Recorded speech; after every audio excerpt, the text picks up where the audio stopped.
Okay, Math 20s. In this video, we are going to start with reviewing quadratic functions and equations. And we're going to start with looking at our vertex formula from the very start of the year.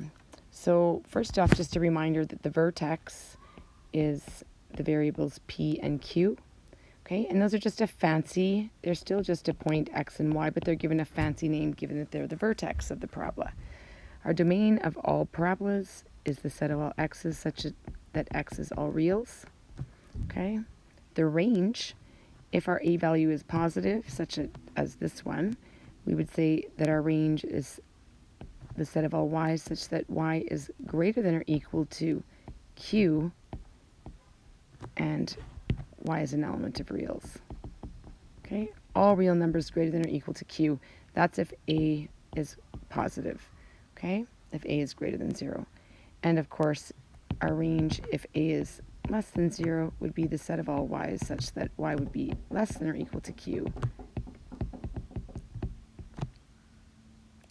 And of course, our axis of symmetry is x is equal to p. Okay, that little p value. So if we do a quick sketch of a parabola, let's just pretend this vertex is 3, -2, something like that. We know that our axis of symmetry would be right here at x equals to 3. Okay, folding right through the x value of the vertex, which is why x equals p is our axis of symmetry. Okay, so just a few things to review.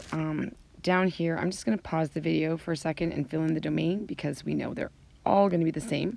So we could write those as x is all real numbers, such as xer, or we could write that in set notation from the minimum of -infinity to the positive infinity. So I'll just fill in the rest of those, and I'll invite you to do the same thing. All right, so if we look at the next 4 functions here, and the reason I'm calling these functions is because sometimes I make mistakes and call them equations, but a function is generally where we have an x and a y in the equation, and so this is our function. If we were to say x minus 1 squared plus 2 equals to 0, that we would call an equation because it's equal to 0 and there's only one variable in that equation, and we can solve that equation. Okay, we can't really solve a function. Right, we can put in various x values and solve for y, or various y values and solve for x, but we're not really solving. Right here, we could solve for our x-intercepts, for example, by subtracting 2 and taking the square root and yada yada. So hopefully that makes sense. So sometimes I make mistakes and I'll say, oh, that equation, but these are all really functions. Okay, so the first thing we really kind of want to review is the direction of opening. So we know that this a value is, of course, positive. So we know that that's opening up. Okay, and it would look something like that. And the vertex is, of course, positive 1 and 2. Okay, that vertex is going to have a minimum value. So our minimum would be at 2 because our vertex would be like 1, 2 right there. Our y-intercept, so to find the y-intercept, I'm just going to call this A and B and C and D. And to find the y-intercept for A, what we would do here is, well, there's 2 ways we could do that. We could solve for the constant, where I could expand x minus 1 times x minus 1 plus 2, which would be x squared minus 1x minus 1x plus 1 plus 2. If I FOIL that out, x squared minus 2x plus 3. And we can see right here that our constant is 3. So we know that our y value is going to be 3. The other way we could do that is we could say let x equal to 0, and we could just go back to that original function, which was 0 minus 1 squared plus 2. And so 0 minus 1 is -1, and -1 squared is, of course, +1, and 1 plus 2 is 3. So that's another way we could do that. Okay, so there's kind of 2 different options to solve for the y-intercept. The equation of the axis of symmetry is, of course, the p value here. Okay, so we would say that x is equal to 1. And our range, because this parabola opens up, the set of all y's such that y is greater than or equal to 2, y is all real numbers. Okay, all real numbers greater than or equal to 2. So we've kind of squeezed that in there a little bit. Let me just change colors so we can... Okay, and then the next one, again, is opening up. Okay, and something like this. -4, -1. Remember that p-value. We're really solving for x, right? X is -4. Okay, and our min here, because it's opening up, our min is -1. Our y-intercept, again, I'm going to let x equal to 0. So y would be 2 times 0 plus 4 squared minus 1, which is 2 times 16 minus 1. So 32 minus 1 is 31. So our y value would be 31. Okay? Our axis of symmetry would be x equals to -4. And then our y-intercept would be y is greater than or equal to -1. So I'm just going to write this like this because I'm running out of room. So from -1 to infinity, right? It's the small value. Okay, so when it was -infinity to infinity, it's the min and then the max. Okay, from left to right. Or in this case, up to down. Okay, so from -1 to infinity, it's the smallest, right? The lowest to the high. Okay, we're going from left to right or down to up. Okay, low to high. The next one, of course, our a value is -3, so this is going to open down. Okay, this will open down. And of course, our vertex is +3, -5. The max would be -5. And our y-intercept, if we just solve that for c, I'm going to let x equal to 0. So y would be -3 times 0 minus 3 squared minus 5. So that's -3 times 9 minus 5, which is -27 minus 5, which is -32. Okay, so y is -32. And of course, our equation of axis of symmetry, x equals 3, and our domain is -infinity to infinity, and our range is from -infinity to, that would be not including -infinity, round bracket, -infinity to positive, why am I writing -5?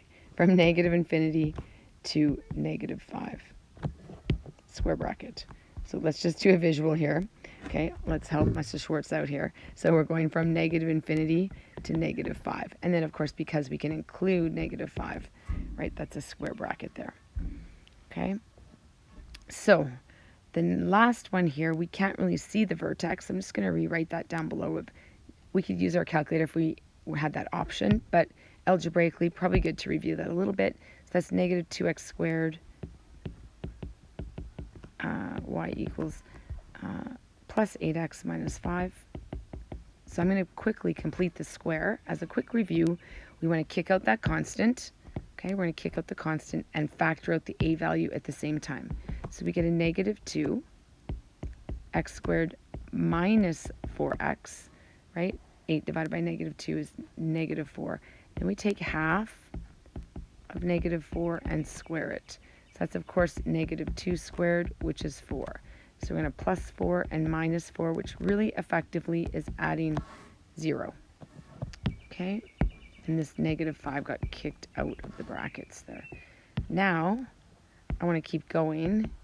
So I'm going to take that -4. This is my perfect square trinomial right here. And when we take that -4 out, just as a reminder, because of an a value of -2 there, we end up turning that into a +8. We have to multiply those two values. And so we end up with -2, factors of 4 that add up to -4, x minus 2, which is x minus 2 squared. So it makes it a perfect square. And then there's a +3. So our vertex, therefore, is 2 and +2 and 3. Okay? So there's our vertex, 2, 3. Our a value is negative, so we know this is going to open down. We've got a max of 3, which is q, by the way. Okay, we're looking at our q value there. Our y-intercept, we knew our y-intercept right from the start because there's our constant. Okay, our constant. This is not a constant, right? I mean, that's a constant, -5, but that's our q value. So we know that's the vertex. So that's not the y-intercept. Okay, when we looked back at this question over here, that's the q value. So, but our constant here is -5, so y equals -5, right? In other words, if x is 0, we get 0 plus 0 minus 5, right? So y is -5. Okay, and then of course the axis of symmetry, x equals 2, x is all real numbers, and this is a max of 3, so we're going from -infinity to +3 with a square bracket. Okay, so that was all kind of the first week stuff. Woo, that was a lot, even back then. Okay. The next one says convert the following to from standard form to vertex form. So I did just complete the square up above. So I'm going to pause the video, and why don't you guys start by seeing if you can even do the first couple of lines. Okay, see if you can pause and try to do the first couple of lines as a review. Okay, so the first step is to kick out that constant, which I did here. Okay, I kicked out the constant, and then we factored out that a value out of the first two terms only. So we've got a -3 bracket x squared plus 6x. Watch that sign, -18 divided by -3 is of course +6. Then the next step we want to do is we want to find that c value. What's the constant for our perfect square trinomial? Well, c is 1/2 of b squared, our b value being 6 there. Okay, b equals to 6. So 1/2 of 6 is 3, 3 squared is 9. So we're going to add 9 and subtract 9, which effectively we're just adding 0.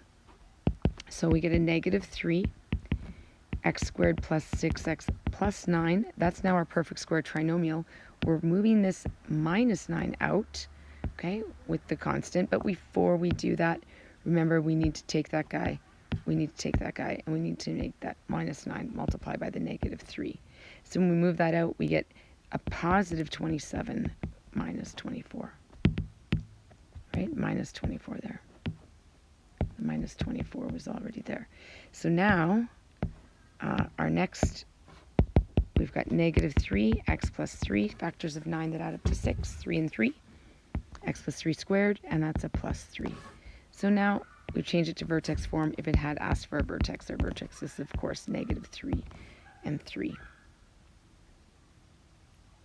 Okay. Hopefully that's not too bad. Okay, and for the next question, it says determine a quadratic function in vertex form for each graph. So for this one, there's actually kind of two ways to do this. If this were not an algebraic solution, we remember our pattern, hopefully remember from the very first kind of couple of days, that of course when we're looking at y equals to x squared, our vertex is at 0, 0. Our next point is at 1, 1, or -1, 1. Our next point after that, sort of going out, would be 2, 4, and -2, 4. And then, of course, we're at 3, 9, and -3, 9. So that's kind of what our parabola looks like. Okay, I've got like a sort of a bad sketch going on. Not perfect sketch, but okay. And so the pattern, if we can kind of remember that pattern so that we didn't have to like complete a table of values every time. Out 1, up 1, out 2, up 4, out 3, up 9. And it's all the square, right? 1 squared is 1, 2 squared is 4, 3 squared is 9. So going from that vertex, those are the vertical distances. So that being said, I can look at this graph, and so this particular graph, if I just glance at it, I'm going out 2. Normally out 2 would be up 4 or down 4, but this is out 2, down 2, which is half of 4. So I know that a is 1/2. In fact, it's negative, sorry, because it's opening down. So we could right away go to y equals -1/2. Our vertex there is -3, 0, x plus 3 squared plus 0. And of course, if q is 0, we have no value there. So that would be what our function would look like. Okay, that's one way to do that, just by sort of inspection. The other way to do that would be to do that algebraically. Okay, and I'm just going to pick a point here. I can see that this point is -5, -2, and that's of course an x and a y. I'm going to start with y equals a x minus p squared plus q. Okay, and I'm going to plug in what I know. Well, I know the vertex. Here's our P and our Q, which is -3 and 0. So I've got -2 is A times -5 plus 3 squared plus 0. We can put that 0 or not. We can kind of ignore that, right? And so now I'm going to solve for A. So -5 plus 3 is -2 squared. So -2 is 4A, right? -2 squared is 4. And that's multiply, of course. That's not adding and subtracting. That's an A times -2 squared. So then dividing both sides by 4, we get -1/2 is equal to A. So there we just solved it algebraically, okay? And then, of course, we would plug that back into our equation, which we've got up here, okay? Same thing with the other one. I can glance at this one, and I can tell that right, instead of going out 1, up 1, which 1 squared is 1, right? We're going out 1, up 1, 2, 3, 4. So times by 4, so A is 4, and it's positive because our parabola is opening up. So that's one way to do that. The other way, of course, would be to, that's how we would find our A value. And I guess what would we say here? Y is equal to 4x minus 2 squared plus 1, right? This is 2, and 1 is our vertex. So that's one way. And of course, again, we could use our point. We've got 3, 5. So that's our x and our y. And here's our PQ. So we can go 5 is equal to A times 3 minus 2 squared plus 1. In order to solve for A here, we're going to subtract 1 from both sides. Okay, and there on our left-hand side, we're left with 4. 3 minus 2 is 1. 1 squared is 1. Right? So A is 4, which we knew by inspection. So that's how to find those equations. Okay, and regardless of the parabola, whatnot, we always have to find an A value, okay, for any equation. Even Math 30 will have to do that. Okay, and the next thing we want to look at is the discriminant, but actually I'm thinking before we do that, let's actually remind ourselves that discriminant comes from the quadratic formula, which is written right down here. And the quadratic formula was a way that we could find x-intercepts of a function when it was not factorable. So if we want to do an algebraic approach, but we don't want to solve by completing the square, we have the quadratic formula, which was probably one of the easier ways over completing the square. And sometimes we forget how to factor, or we kind of forget to factor, so, or we have really weird numbers that are not easy to factor, so we can always do use the quadratic formula. So just as a reminder, let's use that first, and then we'll review kind of what is the discriminant, okay? That little b squared minus 4ac, what does that mean? So before I can use the quadratic formula, I need to rewrite this into ax squared plus bx plus c equals 0 form. And currently I can see that this -5 is not a 0, so I'm going to move that over. And so I'm going to get 2x squared minus 7x plus 5 is equal to 0.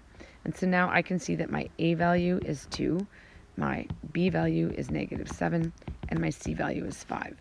So x is equal to -b, the negative of -7, which I could just put a +7 if I wanted, plus or minus the square root of -7 squared. And again, here's one where I might be tempted just to ignore that -7, whoops, because -7 squared is going to be positive. Okay, minus 4 times a, which is 2, times c, which is 5, all over 2a, which is 2 times 2. So I don't actually have a key in front of me for this part, so I better do my best here. So that's +7 plus or minus the square root of 49 minus 8 times 5 is 40. Oh, divided by 4, sorry. And so this is 7 plus or minus the square root of 9 over 4, which is 7 plus or minus 3 over 4. So our two x values are 7 plus 3 divided by 4, which would be 10/4 or 5/2, or 2.5 is a decimal. I won't write that there, but, or 7 minus 3 divided by 4. So 7 minus 3 is, of course, 4/4, which is 1. So what this tells me when these work out to really nice numbers is that this was a factorable function. Okay, this was a factorable function. Now this discriminant here, just as a reminder, because that discriminant was positive, that also told us that there were going to be two answers because we're adding and subtracting a specific value. Okay, now if we go back up here, okay, that's the situation here, greater than or equal to 0. So the nature of the roots, if it's greater than or equal to 0, it's going to have two x-intercepts. Okay, so that would be two different real roots, is what we would say when our discriminant is greater than 0. Had our discriminant been equal to 0, you can probably see we would have added and subtracted 0, which would have just been given us the same number. So we would say there would be two equal real roots, right? Had this value been 0, for example, right, we would have had 7 plus or minus 0/4, which would have been 7 plus 0, which is 7, and 7 minus 0 would have been 7/4, for example. Okay? And what that does graphically, two equal real roots. So we say equal real roots or one real root. Sorry, I've seen it written both ways. Those are the same thing. These are the two equal real roots. Okay? And what that does is it just touches in one place. Okay? There's one real root or two equal real roots. And then the last thing, if this discriminant is less than 0, of course, that's not possible. So like if we had something like 7, 7 plus the square root of -5 or something divided by 4, right? That's not possible. Okay? There would be no real roots. Okay? And that would be a graph something like this where there's no x-intercepts. Okay? So hopefully that makes sense. Okay, and for the next one, what I want to do is I want to solve this graphically. So there's two ways to do this. We can enter this all as y1 is equal to 2x squared minus 7x plus 5, and we would find the x-intercepts of the function, otherwise known as the zeros. Okay, or, so that's one method, or we can do method 2, where y1 would be equal to 2x squared minus 7x, and y2 would equal to -5. And for that one, we would find the x-coordinates of the intersection. Right, so if we're solving this function, if we're solving, right, and it's an equation, right, because there's an equal, there's not an x and a y. If we're solving this equation, we're solving for x. So I'm just going to pop this into the calculator. I don't have an exact one as we have in school on my iPad, but we can do this here. So we can go 2x squared minus 7x plus 5, and we can graph that. And I can see there are two x-intercepts on this little graph. Second function, calculate the 0. And this one's just slightly different from the one we have at school. But my left boundary is there, my right boundary is here, and it right away finds it. I don't have to push enter a third time. So one of our x-intercepts would be 1.4. Sorry, 1. We can see the box there is 1. The 0 is 1. The little dot below is where the x and the y is. It's just hanging out there. But one of our zeros is 1. Okay, and then of course I'm going to do that again. Find the next 0, enter left boundary and right boundary, and right away the x-intercept is 2.5, which we knew. Okay, so that's one way to do that. The other way is to, of course, delete and make this a -5, graph that. Now we've got two intersection points, and we go enter, enter, enter. There's our, whoops, hold on. I think I did this wrong. Number 5, enter. Oh, this one I need a right bound, left bound, sorry. I forgot. This one's slightly different than ours at school. Okay, left bound, enter, enter. And there's one of them is x is 1, y is -5. So again, I'm going to ignore the -5 because we're just looking for the x-intercept, okay, or the x coordinate of the intersection.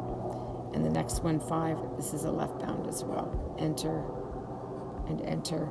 And there's our 2.5. So 2 different methods, same thing on our own calculator. Okay, so back here, we've got those same answers as we got down here, which was 1 and 2.5.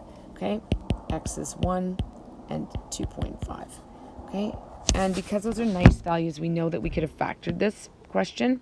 So I'm just going to pop over here and let's factor this. This would be a decomp question.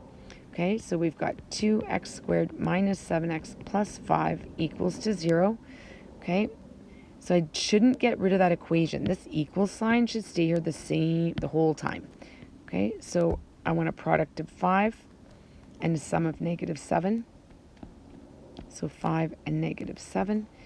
So, sorry, 10. Product of 10. 5 times 2. My gosh. Okay, a product of 10 and a sum of -7. So that's going to be -5 times -2, which of course would be positive 10 and add up to -7. So I'm going to decompose this guy. So that's a 2x squared minus 2x minus 5x plus 5 equals to 0. We take out our 2x and we're left with an x minus 1.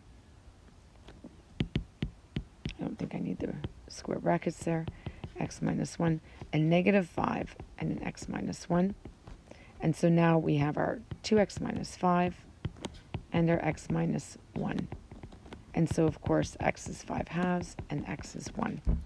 Okay, so we've factored, we've used our graphing calculator, we can use the quadratic formula. And the last thing we have to do is be able to complete the square. So this is a bit of an ugly one because we have to factor a 2 out of a 7. So we'll have to use some fractions. Okay, but let's not despair. We can do it. What's our equation here? We've got 2x squared minus 7x plus 5 is equal to 0. So I'm just going to rearrange this. I'm going to rewrite this with the 0 on the other side. So 0 is equal to 2x squared minus 7x plus 5. And the first thing I want to do is I want to kick out that constant. That's a plus 5, sorry. I want to kick out the constant and factor the a out of the first 2 terms. So this is a little bit ugly, right? Because we've got that 2, right? And 2 doesn't divide nicely into 7, but that's okay, right? You've always got your calculator to help you. Okay, and now to find that c value, right, we're going to take half of 7 over 2 and square it, which 7 squared is 49 and 4 squared is 16. So this is plus 49 sixteenths minus 49 sixteenths. All right, and now we're going to move this guy out. Okay, we're going to take this guy out. But before we move him out, remember we have to multiply him by the 2. Okay, and so what do we get here? We've got 2x squared minus 7 over 2x plus 49 sixteenths minus and 49 over 16 times 2 plus 5. So now I'm doing this without a calc, but that's okay. Again, you've got your calculator. So I'm just rewriting that. So 49 over 16 times 2. So that would become 49 over 8. Okay, and then 5 I know is over 1. So that's 48ths, right? Times 8 times 8. So that's 48ths. So I'm just going to simplify that. That would be a negative 49/8 plus 48ths, which would, of course, be, so I'm going to factor this at the same time. That would be negative 9/8. So now remember to take and to factor this. The pattern is this is a half, right? It's either half of this guy or the square root of this. So our next line is going to look like x minus 7/4 all squared minus 9/8. Okay, and now totally running out of space, but we're going to add 9/8 to both sides. So we get 9 over 8 is 2x minus 7 over 4 squared. Divide both sides by 2. divide by 2, and divide by 2. And we get 9/8 divided by 2 is 9/16. So this is 9 over 16 is equal to x minus 7 over 4 squared. We're going to take the square root of both sides, plus or minus. And so we end up here with plus or minus 3/4 equals to x minus 7/4. And so our final two answers, I'm just going to zoom these down here. So x is going to equal to 7 over 4. Or maybe I'll just squinch them up here because I'm going to run out of room here. Sorry, I'm writing like a giant. X is equal to 7 over 4 plus or minus 3/4, which is, of course, 7 plus 3, which is 10/4, which is we knew, which is 5/2, and 7 minus 3, which is 4/4, which is, oh, that's a weird like little dot there, which is 1. Okay, so there's our two answers, oh my lord, by completing the square. Hopefully that's a good review of quadratics. That's all I got. Thank you.